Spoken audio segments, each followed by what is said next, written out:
writes the occasional article. Love this. Yeah.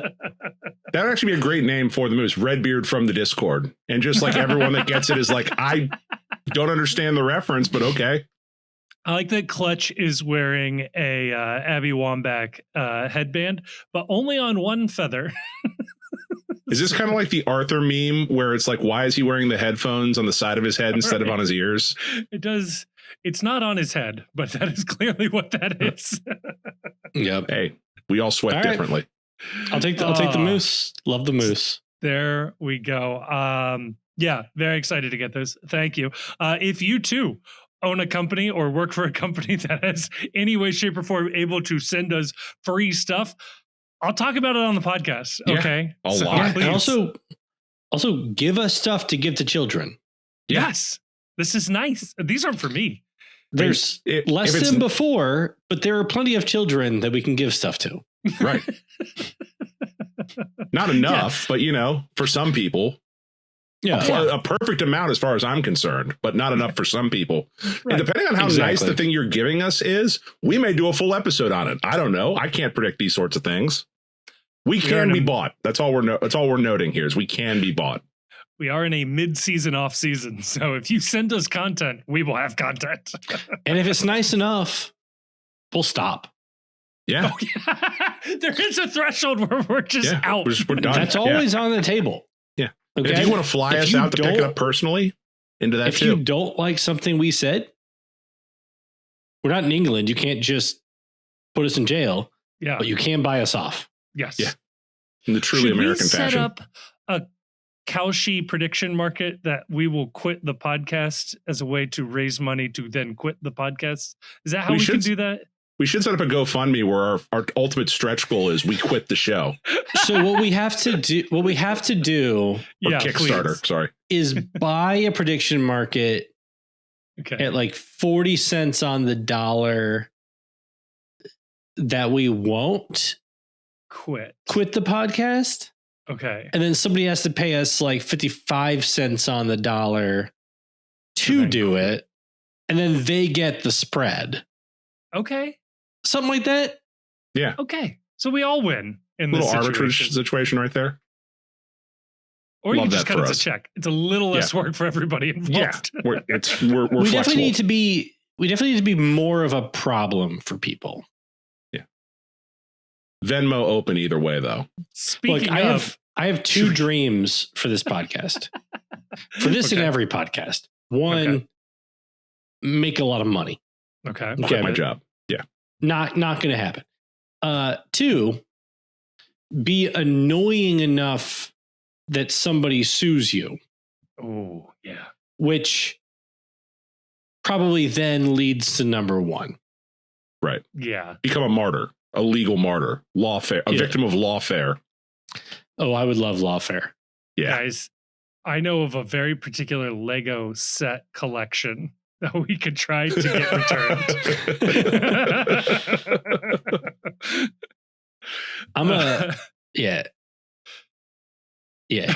Yeah. No more on Lego controversies. No, we're good. Yeah. We're good. Okay. We're good on that for sure.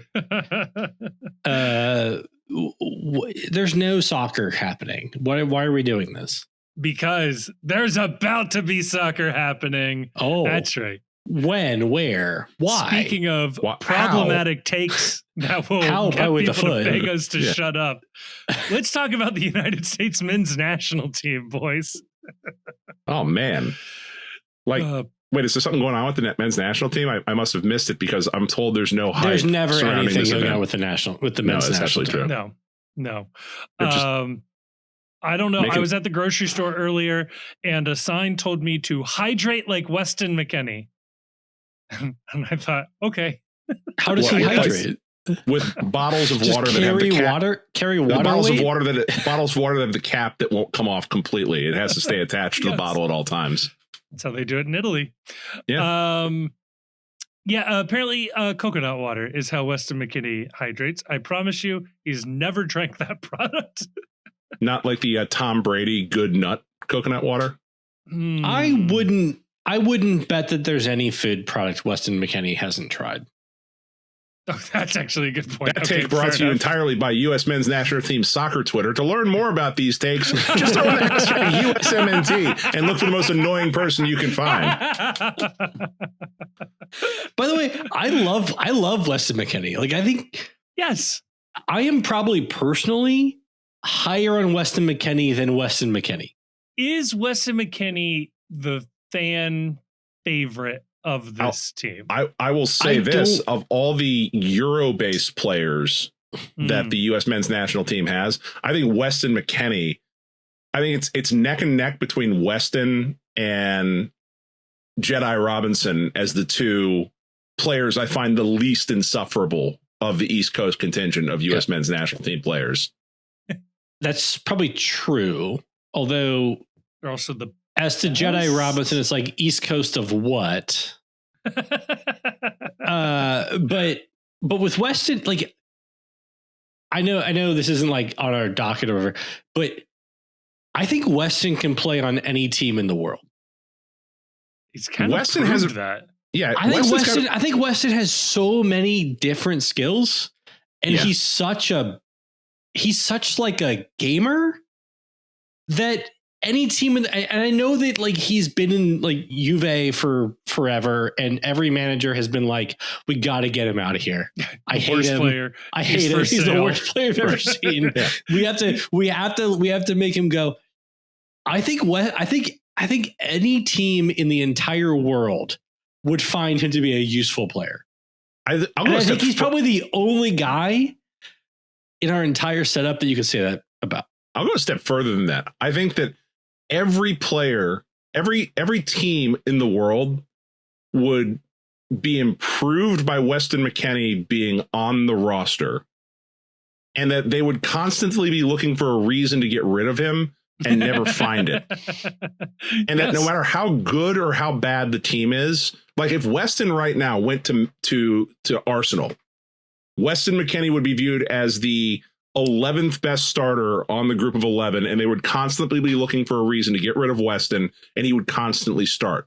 If Weston moved back to MLS and was on NYCFC, he would be viewed as the worst of the designated players, and the team would constantly be looking for a reason, and the fan base would constantly be looking for a reason to get rid of Weston McKennie, but he would always perform just well enough in order to make himself useful, play well, do whatever it is that you need to do. He's like a goldfish. Like he grows to whatever environment he is in. I think, but he's not the goldfish. Like you look at it, it's like, I really wish I had like a goldfish that looked more goldfish looking.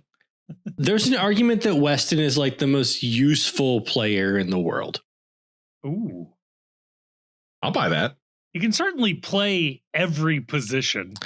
Yeah, he can do anything, and whatever you want him to do. And like he's going to like make a mark on the game. People seem to like him. He gets can along he with do everyone? Like anything? No. Yeah. If you're, is he going to be like the best offensive player on your team? No. But is he going to be a player on your team? Yes. Yeah. Is he going to be the best defender on your team? Also, no. Will he defend though? Yes, he will. Like, yes. Will he do that better somehow than most of the other people on your team? Yes, he will. You won't understand how, but it will happen. Where Weston thrives is you put him in a position where like if you put him like in a position where like a central midfield position, say, right? Or let's say you put him in like a defensive midfield position. Okay. Is he going to be as good defensively as like the best defensive midfielders in the world? No. But is he going to be better offensively than those guys? Most of them probably, yeah. Right. If you put him in attacking midfielder, is he going to be better attacking than the best attacking midfielders in the world? No, of course not. Is he going to be better defensively than those guys? Probably, yeah. Yeah. Right. Like he's like going to find his way to like this happy medium, whatever it is. I personally love Weston. I think we're lucky to have him. And I think he's a game changer, and I don't think he's like talked about enough in the national team. No, but he is the guy on this team that like if this is going to be our U.S. men's national team preview ahead of the World Cup, I do think that this team goes as Weston McKennie goes. I think that if Weston McKennie if he elevates his play in this tournament, I think that he is an X factor beyond what people are counting on this team for, that can make a huge difference on this team, because he does have the ability to give you something a little bit extra in the attack. And he does have the ability to make a great defensive play that bails you out of a situation that might also end up costing you a game. Yeah, I think so. I think there's 3 candidates for like most important player for the U.S. men's national team at the World Cup, right? Pulisic, Weston, and Tyler Adams. Oh. Okay. And like Tyler Adams is an important player in the sense that if he goes down injured, there's nothing there. There's no replacement and you're screwed. Okay. Can I have a circle of trust moment? Just I need to share a confession with you two and only you two. Nobody else is allowed to listen to this. Turn your podcast listening device down for a second. Everyone skip ahead an hour. Yeah. we got some things to hash out. I hit the plus 15 like 200 times. Yeah. When you start hearing another podcast, you've gotten to the right spot. When you get to Trapo Trap House. When you've gone back and it starts playing a podcast that you started listening to 2 months ago. The New York Times Daily. Right. When somebody says Graham Plattner, you've gone too far. I hate Tyler Adams. I don't like him. That's mean. I think the team should have moved on from him years ago. Here's the thing. Is he a good player? Sure. I guess. In the 2 months a year he plays soccer, he seems like a really good soccer player. He's just so unbelievably unreliable to be in the team. And it always feels like the team is built around his very particular skill set and exact position on the field. And I can't imagine another version of this. It's like, I don't know, like the world's most injury-prone quarterback, and he's the only quarterback on the roster. Well, wait. Okay. Don't talk about injury-prone quarterbacks. Yeah. Okay. But he's the only quarterback on the roster. We're not doing that right now. What is more American, though, than having everything that you've built be reliant on an unreliable load-bearing piece? That's like modern American society in a nutshell now. It's like, why are we spending all this money to drop like flies in Central America? Like, we can cut that right now. That seems like bullshit. And do you enjoy burgers? No. But my point is, like, they're not beating a team that's like their peer or better without Tyler Adams. Yes. Okay. I agree with that. I'm annoyed by it. But he's to me, he's a floor raiser. Okay. In that the floor doesn't exist if he's not out there. It's just all basement. Yeah. The bottom falls out. Yeah. If he's not a bad MLS team. Kind of the same with Pulisic. Like, he's like the most creative guy, but like you need him to be doing it. But like, I mean, I guess that your mileage is he going like, but like you need him to like to do anything. You need him to be performing, but like, what's his ceiling?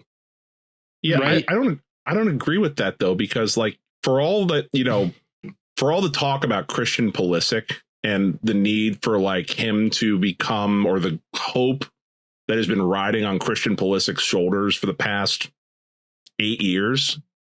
There's been plenty of times where this team has looked good and Pulisic has looked kind of average. And a lot of your mileage may vary on like to what degree you think that Balogun's going to have a good World Cup, or he's going to be able to take the next step in terms of being a striker that can deliver consistency on the national team level.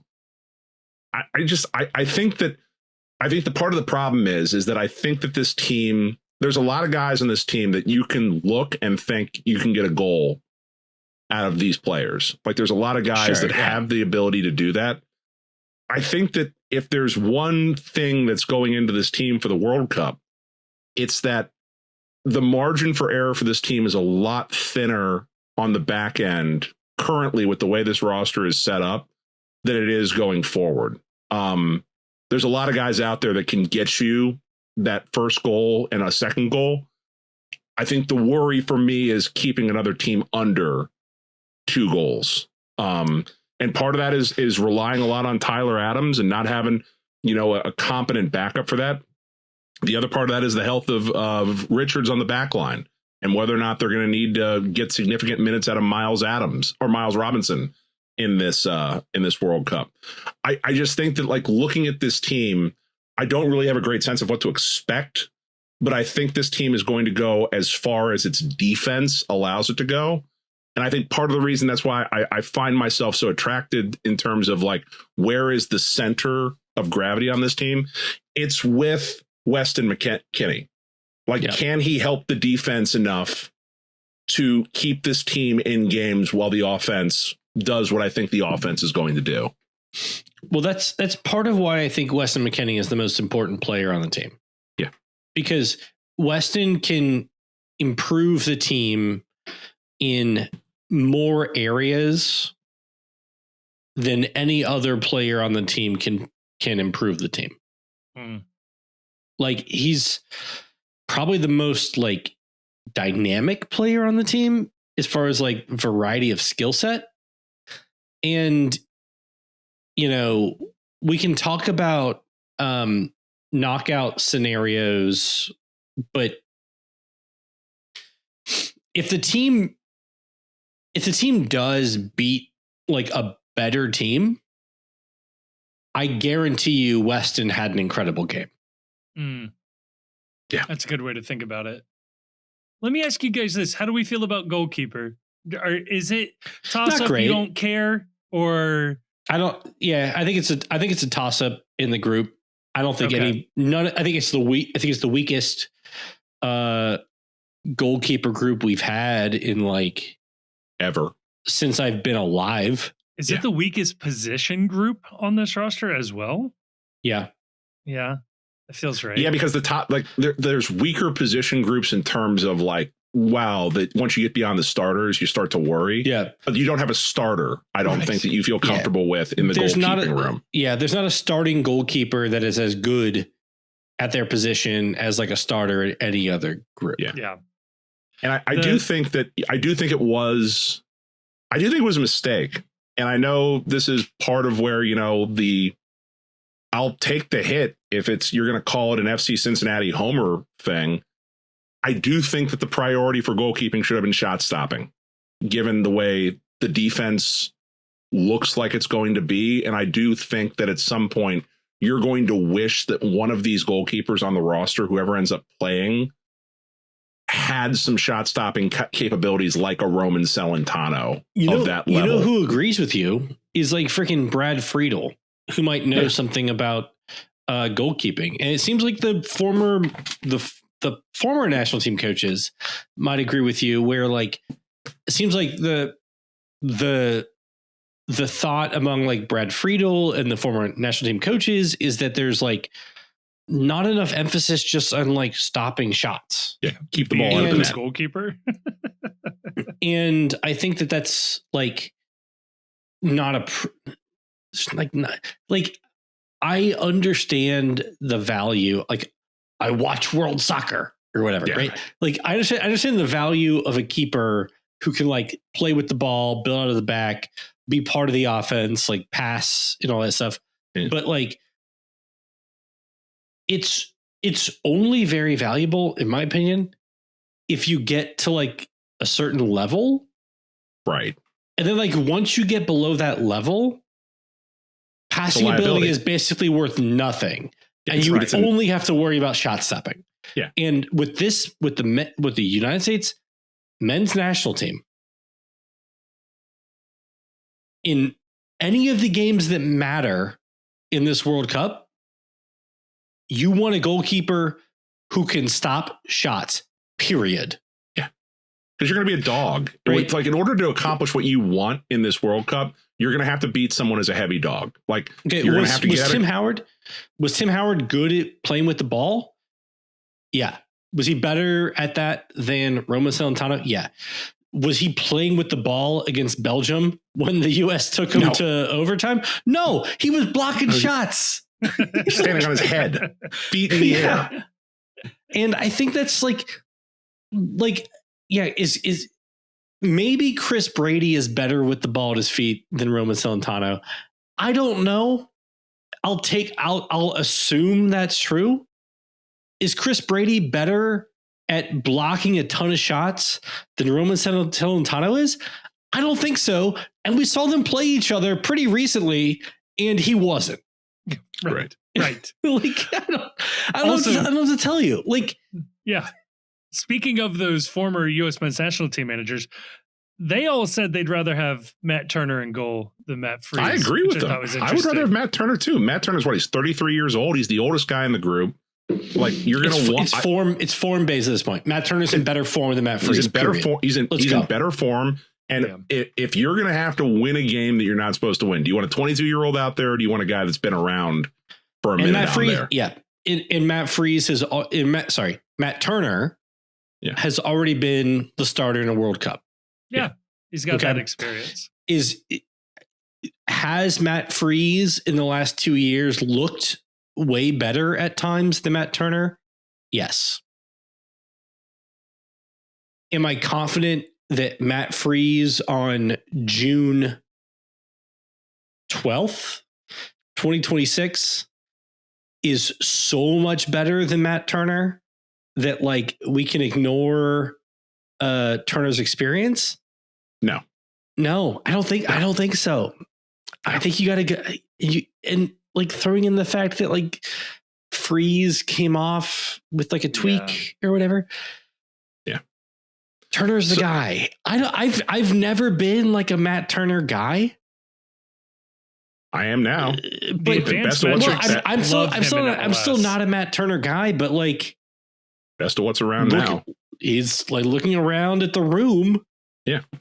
That should be who starts on Friday. So I think that the majority of the starting lineup is pretty set for this team. I don't think there's a lot of roster decisions. I think that, the Richards, Robinson, that'll just be a health question, I think, as to what degree Richards is healthy enough to go. So I guess the interesting question for me is, if you look at the second half of this roster, or the back half of this roster, whomst among the players not in the starting lineup do you have your eye on as someone of this person could make an impact, or it would be beneficial for the team if this player was able to make an impact coming off the bench?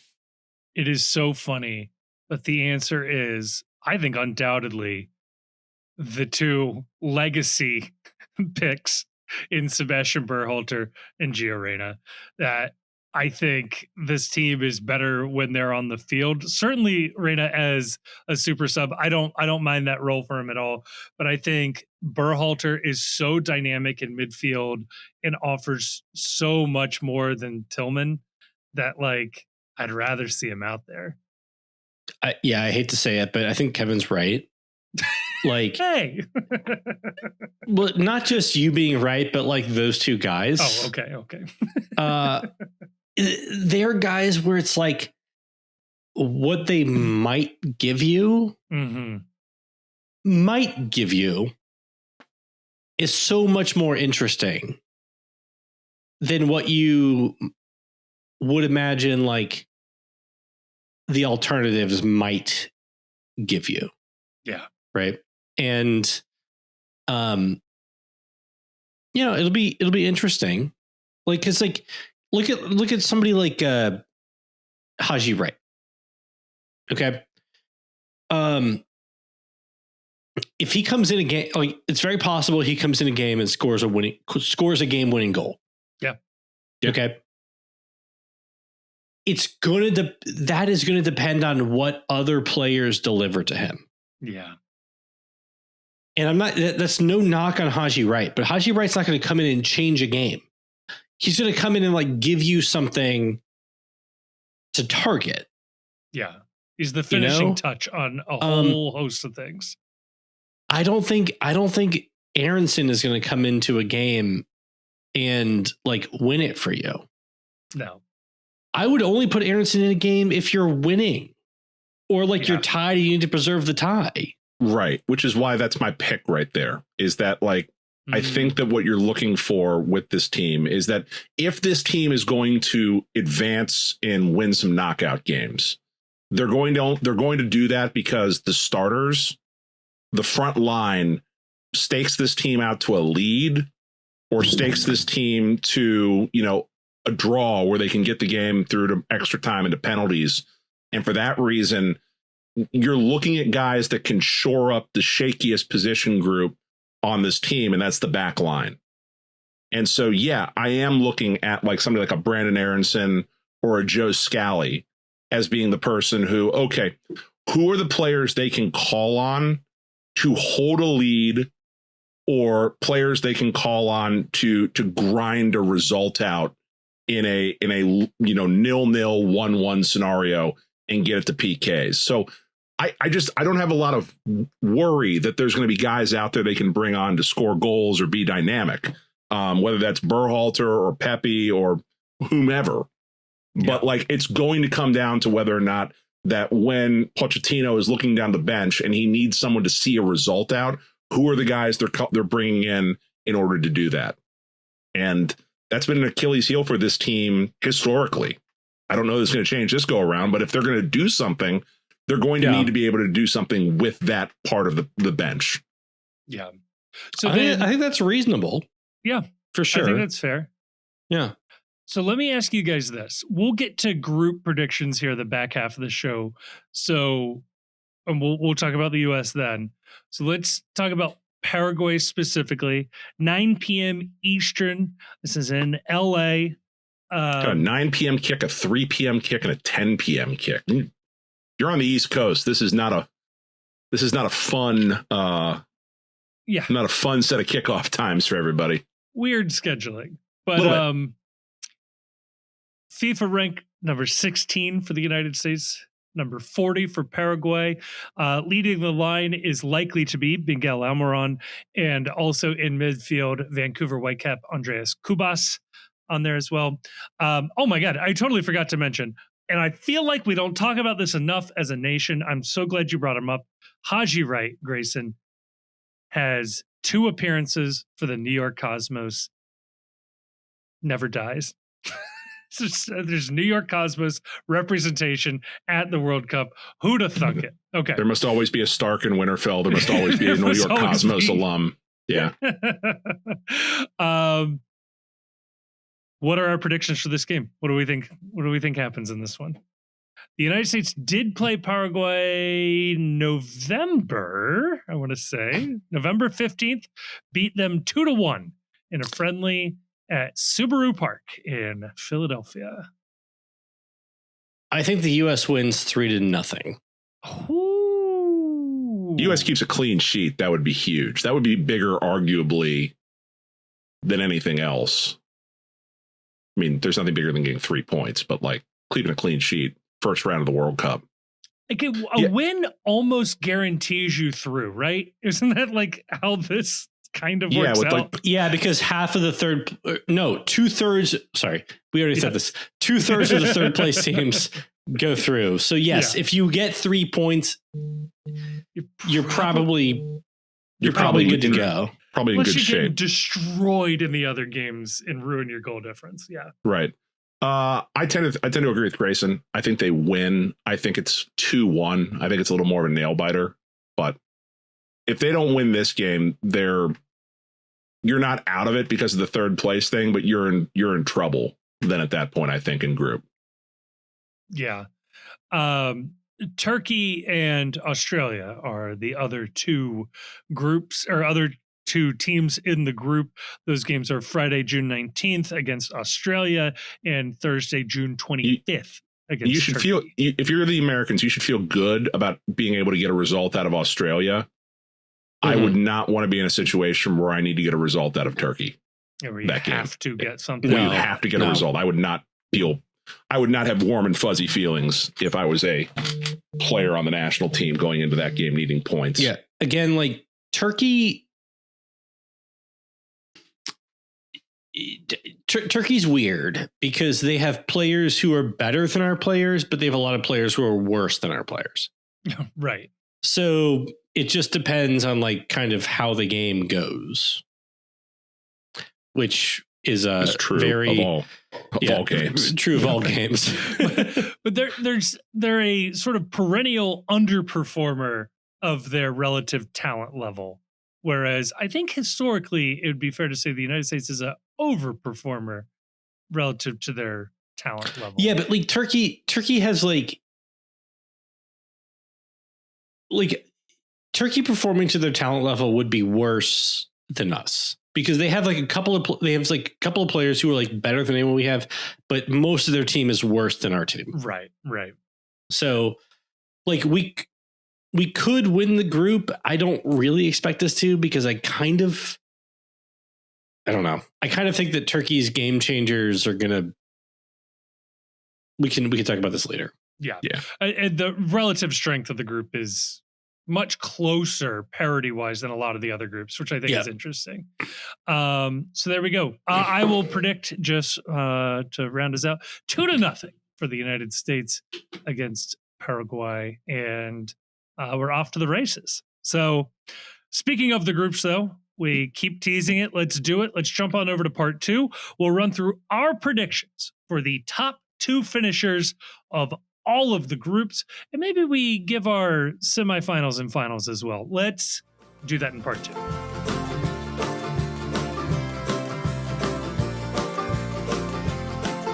All right, we are back. I will put a link in the show notes to the post's bracket challenge on FIFA.com. Look, I'm not a fan of FIFA as an organization. I will say, of all of the various bracket picking games and tools, I found theirs the best. Love you, Thought Mob, but I don't want to predict the score of every game. That was too much. I'm not doing that. A lot going on there. I really liked how FIFA did theirs. So we went with FIFA for ours. Other platforms are doing other things. I know the Fantasy United is doing a World Cup fantasy game, all sorts of fun options out there. But if you want to play along with us, you can play it on FIFA. So let's go through our predictions for each group and how this shakes out. I'm going to go reverse alphabetical order. Anybody have any strong objection to that? I think people are sick of hearing World Cup conversations going the other way. Group L, which is England, Croatia, Ghana, and Panama. Anybody have anything other than England 1, Croatia 2? No. It seems pretty straightforward. I think England wins this group. Yeah. Croatia, easy 2. Ghana is... Yep. This is not the same Ghana team that you remember as sort of tormenting the United States about a decade and a half ago. This is let's move on. Very average Ghana team. A lot of the same players. Yeah, we all agree. Let's move on. Group K. It is Portugal, Democratic Republic of Congo, Uzbekistan, and Colombia. Fun little group here. Grayson, who do you have top 2 on this one? I have Portugal and Colombia. I have Portugal 1, Colombia 2. Top. I was switching it up. I think Colombia is a sneaky good team. I really like the Portugal team, but I respect your choice, Kevin. Let's go to Group J. Portugal 1, Colombia 2. I've got Uzbekistan 3. Group I've got Congo J. 3, but doesn't matter. Ooh, I also went Congo 3. Group J, Austria, Argentina, Algeria, all the A's, and Jordan. I'll throw it up there. I have Austria winning this group. I think this Argentinian team is too old. They're extremely talented, but I think they've got some gaffes in them. I've got Argentina 1, Austria 2. I do as well. I have Algeria as a 3rd place team that I think will advance as a 3rd place team. Yeah, me too. That tracks. All right. Group I. France, Senegal, Iraq, and Norway. France this number is one. a very interesting group. Yeah, very. France number one is the obvious one, and then it gets real funky after that. I went Norway, Iraq, Senegal because I was heavily influenced by the U.S. tune-up, but then Ivory Coast beat France in their tune-up. So I don't know how much I should be weighing these things, but I have France one. But I have France one. I have Iraq two. Ooh. Like, I think that there's going to be an upset in this group. I like that. Okay. I have France, Norway, Senegal, Iraq. But okay, I can be talked into anything except for moving France out of one. Yeah. That feels right. I feel like the French third team would be finalists for the World Cup, like favorites to win the World Cup. All right. This is well, hold on. This is also another group where, like, when you're watching the tournament as well, France is going to win its first two matches. They're going to guarantee themselves first place in the group, and then the results can get wacky. That's true. Especially with, you know, playing in the American heat that we're going to hear so much about. You could see a wacky result from that last French game where somebody picks points up that they have no business picking up just because France is already through and their place is set. Yeah, they can shake some Laffy Taffy. The American Heat story is the dumbest story. I hate it. I hate every time. It is every single news outlet has a newspaper and magazine has a American Heat will be the real story of this World Cup. One, we just had a World Cup in the Middle East. What are you talking about? And two, the United States hosts sports all summer. We have more humidity, but it doesn't matter. I agree with you. I don't care. It's stupid. Who gives a crap? All right, Group H. Group H. We gotta move. Group H: Spain, Cabo Verde, the Kingdom of Saudi Arabia, and Uruguay. I think similar to Group I, Group H is Spain, and then dealer's choice after that. Yeah, it's a weird group because you think it would be like Spain, Uruguay, but like Cabo Verde is like a Portugal B team. Yeah. Right? And like Saudi Arabia like has done pretty well over the years, like versus where you think that how they do. Yeah. Right. A lot of investment, public investment in the, dare I say, in the Saudi. So for me, go ahead. Go ahead, Chief. I'm going to go Spain 1. I'm going to go Saudi Arabia 2. I'm going Spain, Uruguay, but like, I don't feel great about it. Yeah. I also have Uruguay second, but like I have Cabo Verde fourth, and that doesn't feel right. But it also, I don't know, it seems just as likely as any of the other permutations. So yeah. All right, Group G. Group G is a little interesting too. Belgium, Egypt, Iran, New Zealand. I think similar to H and I, New Zealand's fourth. And then I'll hear arguments for anything else after that. Yeah, I've got Belgium 1. I've got Egypt number 2. But I don't love. I've got Iran 2. I also have Iran 2. I like Iran. I like Iran a lot. I support them in all their endeavors. Hey now, snippet send to JD Vance. Yeah, I don't love this Belgian team. Like I don't either. I don't trust them. Like they're old. I don't know how Axel Witsel is still on this. Belgium is a team where I would be like, that's the group one. That's like the pot A team that gets grouped. Mm-hmm. If they were in like any other group. Yeah. New Zealand's going to buoy them. Like New Zealand is not going to beat Belgium. Right. No. And then like Iran and Egypt are like fine enough teams. Yeah. But they're not like, I don't know. I don't think Belgium loses to both of them. No. And if they draw each other and New Zealand doesn't get a win, then Belgium, like New Zealand won't get a point in that group. And like, will they get a goal? They might. Okay. I don't know. Like I have a similar question about Curacao when we get to people have corners and stuff. I don't know. All right. Group F. Group F, Netherlands, Japan, Sweden, Tunisia, or Tunisia, depending on how I'm feeling. I have Japan 1, Netherlands 2. This is another tough group. Let's go. I've got Netherlands 1. Go ahead, Chief. Netherlands 1, Japan 2, Sweden advancing number 3. I have Netherlands 1, Sweden 2, Japan 3. Whoa. Down but I think this is a tough group. It is tough. Because I think like Tunisia's got some guys. Group F and Group E, I think, are the two toughest groups. Like Tunisia's not going to roll over. No. They're not quite Morocco, but they're good. They flew all the way here. No, yeah. I think all 4 of these teams are like a tough out. Yeah. Maybe they all draw and the third place team gets through on like yellow card points. I'm sorry, like I went with Netherlands. That feels like chalk. But like, is this like the best Dutch team you've ever seen? No. So maybe the weakest Dutch team in the last couple of World Cups. So could they finish outside of first? Yeah.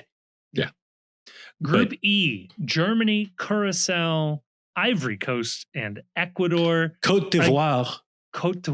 Sorry, I'm not French. I'm not pronouncing all of these countries in their native language. I did say Germany and not Deutschland. Alemania? Come on. You took Spanish. I'm only pronouncing countries in other languages than my native language. In their version. I have Ecuador winning this group. Sue me. No, fine. Germany's winning it. And Ecuador. Yeah. All right. Group D. Group Turquía. Okay, yeah. I gotta do the umlauts and the whole bunch of extra E sounds at the end of their name suddenly. Turquía, the United States of America, Paraguay, and Australia. I don't know why, but I have Turkey 1, USA 2, Paraguay 3, Australia 4. Same. But like, why? USA I wouldn't be surprised if the US wins the group. Yeah. I just feel like Turkey's probably the favorite to win the group. That feels right. All right, Group C. What would you say if I said Turkey, Paraguay, USA? USA gets placed on third place. Gets by on third place. I think USA would get by on third place, but I think it's crazy to think that Paraguay. I don't think Paraguay is going to finish ahead of the US. Neither do I, but I think that'd be very funny. If they do, we're going to be out in the round of 32, but that's a different. Yeah. Are all of us putting Australia 4th? Just real quick. Yes. Australia might not score a goal. Also, like, Australia's got like a couple of guys. They could beat Paraguay, tie Turkey. There's no reason to think they couldn't finish second. So Australia could score a goal. I don't think Australia is going to. I think it's a stretch to think that Australia would win a game. Okay. Against Paraguay? They seem similarly matched teams. I think Paraguay's gonna be better. Okay. All right, Group C. Group C, Brazil, Morocco, Haiti, Scotland. I will say certainly the most fun group of all of the groups. I've got Brazil, Morocco, Scotland getting through as a third place team. But I kind of want Haiti to do that instead. Yeah, I have the same, but this is like another group where like honestly, like there could be like something really fun that happens in this group. Yeah. Brazil could get grouped. Haiti could finish second somehow. Like, I don't think Brazil's going to get grouped, but Morocco could get grouped. If you told me Brazil finished second in this group, I could absolutely see that happening. Some catastrophic, like funny thing happening in a Brazil game. And if you told me like Haiti got through as a third place team, I wouldn't be surprised. I just wouldn't be shocked if I'd be delighted. And Scotland both beat Brazil. And Brazil is in a tough spot after that. Yeah, I don't think so. I think Morocco could. I don't think Scotland could. I think Scotland and Haiti are both very fun teams. Yeah. Yeah, I've got Scotland going through in third place in this one. Me too. But I think Scotland and Haiti are both fun. Yeah. I think they're both teams that could do something interesting in the World Cup. Yeah. And like, what more could you ask for? The majority of these groups are very entertaining. Like it did work out in such a way that like there are a lot of fun matchups. Group B. Another one that is very fun. I'm realizing now I did not have any of the hosts winning their groups, and that feels wrong. Well, let's go to Group B. Group B. What do you do with Group B? All right, Canada, Bosnia, and Herzegovina. They get both of them. Feels Qatar like cheating. And Switzerland. I have Switzerland, Bosnia, Canada, Qatar, but again, almost anything here makes sense. I have Canada. I have Canada winning this group. It very may well do that. Yeah, I have Canada, Bosnia, Switzerland, Qatar. I've got Switzerland, Canada, Bosnia, Qatar, but like, I'm not betting money on it. No, God, no. Like, other than Qatar definitely finishing in 4th place in this group, you could talk me into any combination of those other teams for 1, 2, and 3. Yeah. All right, Group A, which is right up there with Group C as a very fun group. The Korean Republic. We do not acknowledge the northern neighbors. Mexico, South Africa, and the Czech Republic. Okay? Czechia. No. No, I agree. Czechia, by the way, is not official anywhere. They don't have a single document where they have ever declared themselves Czechia. Except for the FIFA website, apparently. FIFA and the United Nations. They go by Czechia. Yeah, the least relevant sources. International bodies. What do you got though? I went in the order I read them: Korea, Mexico, South Africa, Czechia. But again, you could convince me anything. I've got the right answer. I've got South Korea, Czechia, Mexico not advancing as a 3rd place team. Oh, I've got Mexico winning the group. Then the Korea Republic. Don't know if it's north or south. It's impossible to know. Who knows? Then Czechia, then South Africa. Man. You'll only be able to know how well they march into the stadium, which Korea we're talking about. Yep. That's true. I don't know if you guys have your brackets in front of you. You want to give me your semifinals and then final and then winner? I haven't filled a bracket out yet. You guys can participate in this. Okay. I'm going to tell you that the winner, I have a future on Spain winning, but I would really, I think it'd be really fun if Germany somehow managed to win this. All right. I'll tell you my semifinal. Okay. I've got France and Spain on one side. Same. And Portugal and England on the other side. Ooh. I also have England in the semifinals, and I don't feel good about this, but I put the United States in the semifinals. When I went through the matchups, I filled this out as realistic as I could. It's USA beating Iran. Seemed fine. Beating Austria? Sure. Switzerland? Sure. And that puts it right to the semifinals. I don't know. It seems viable. Switzerland has to beat Colombia. Austria has to beat Uruguay. Maybe those are stretches. Okay. Maybe those are stretches. But and then my final. Yes. I have France over Portugal. I have France over England. That seems fine. It seems like a very similar bracket. Let me ask you this. Who do Mexico and Canada go out to in your bracket? Okay, I'll tell you. Canada goes out to Korea. Okay. And Mexico goes out to England. I have Mexico losing to Japan in the round of 16 and Canada losing in the round of 32 to Turkey. Yeah, I think it depends on like where you finish Canada and Mexico. Yeah. Because I have Canada out in the round of 32 and Mexico in the round of 16 as well. Yeah. I have the U.S. out in... Yeah, where'd you have I have the U.S. out in the round of 16 to Argentina. That seems fine. Yeah. I think there's no chance the U.S. beats Argentina.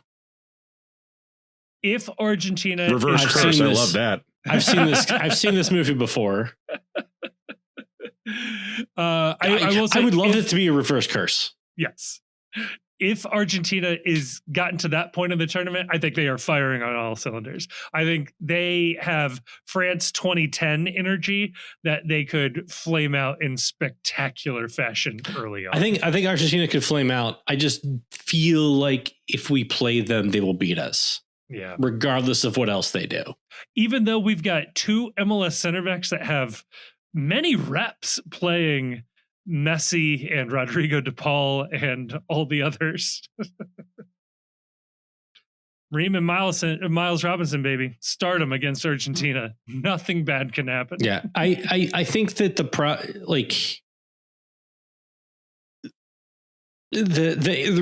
issue is that like France, Germany, and Spain are like all going to be on the same side of the bracket. Yeah. And I think whoever gets out of that is your winner. Mm. I think Portugal or England could also win. Yeah.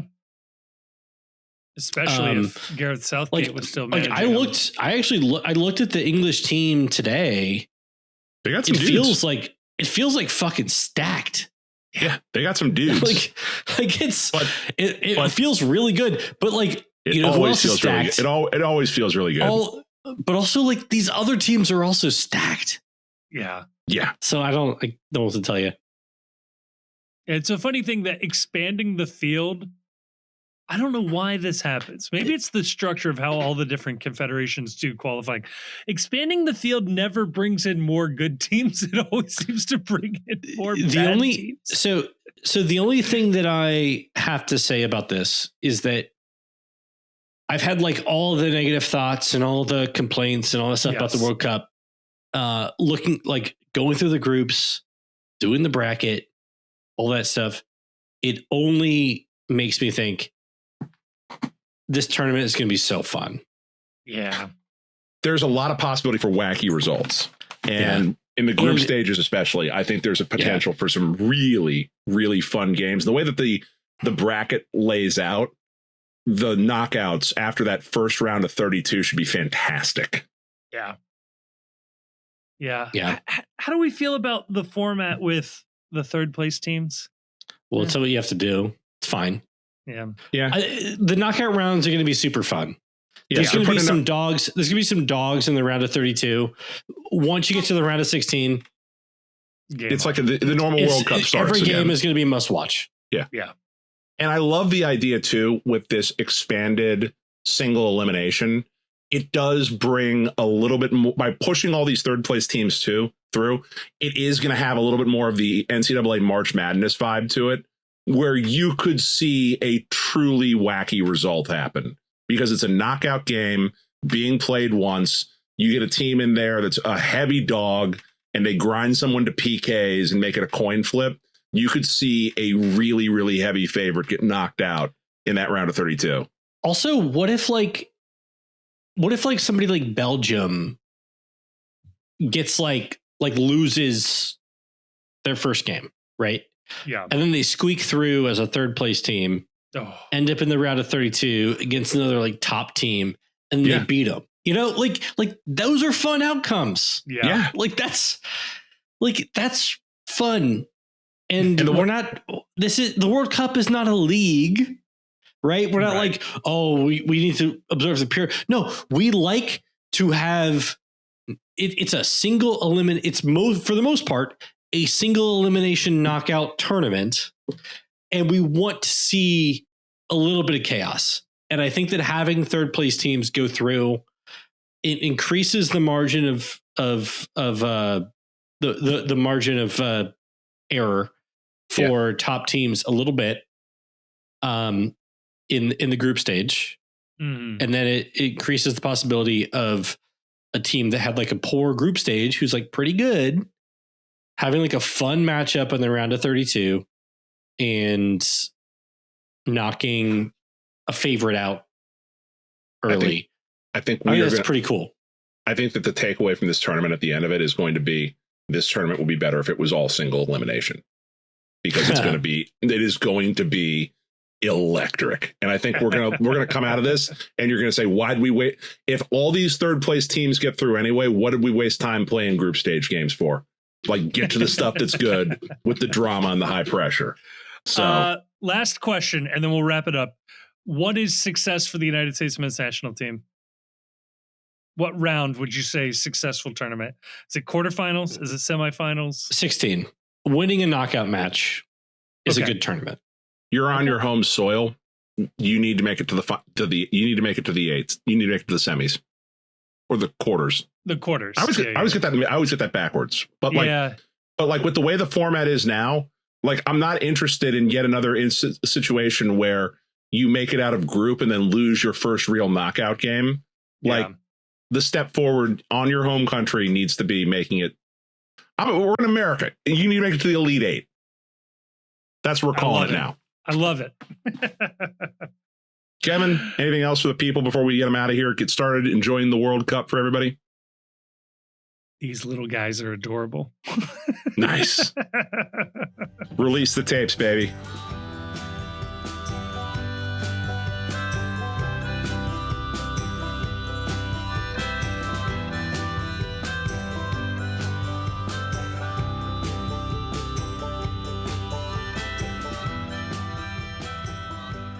The World's Gam is a production of The Post Cincy. You can check us out online at thepostcincy.com, where you can find out more information about the people putting this podcast together. I also want to give a huge thank you to Jim Trace and the Makers, a fantastic band that has provided us with all of the music in this episode. The voiceover work at the beginning of the episode was done by Steph E., which was paid for her time and also not an AI voice. And if you have liked what you have heard so far, or even if you haven't, I am begging you, please like us, rate us, review us, leave us 5 stars. That would be amazing. Leave a little note saying how much you liked it. But maybe more importantly, share this with a friend or mention us to another fan of an MLS team. I think that would be a lovely way to help our little community grow. But regardless of whether or not you liked it, whether or not you share it, whether or not you review it, I want to say thank you for listening to it.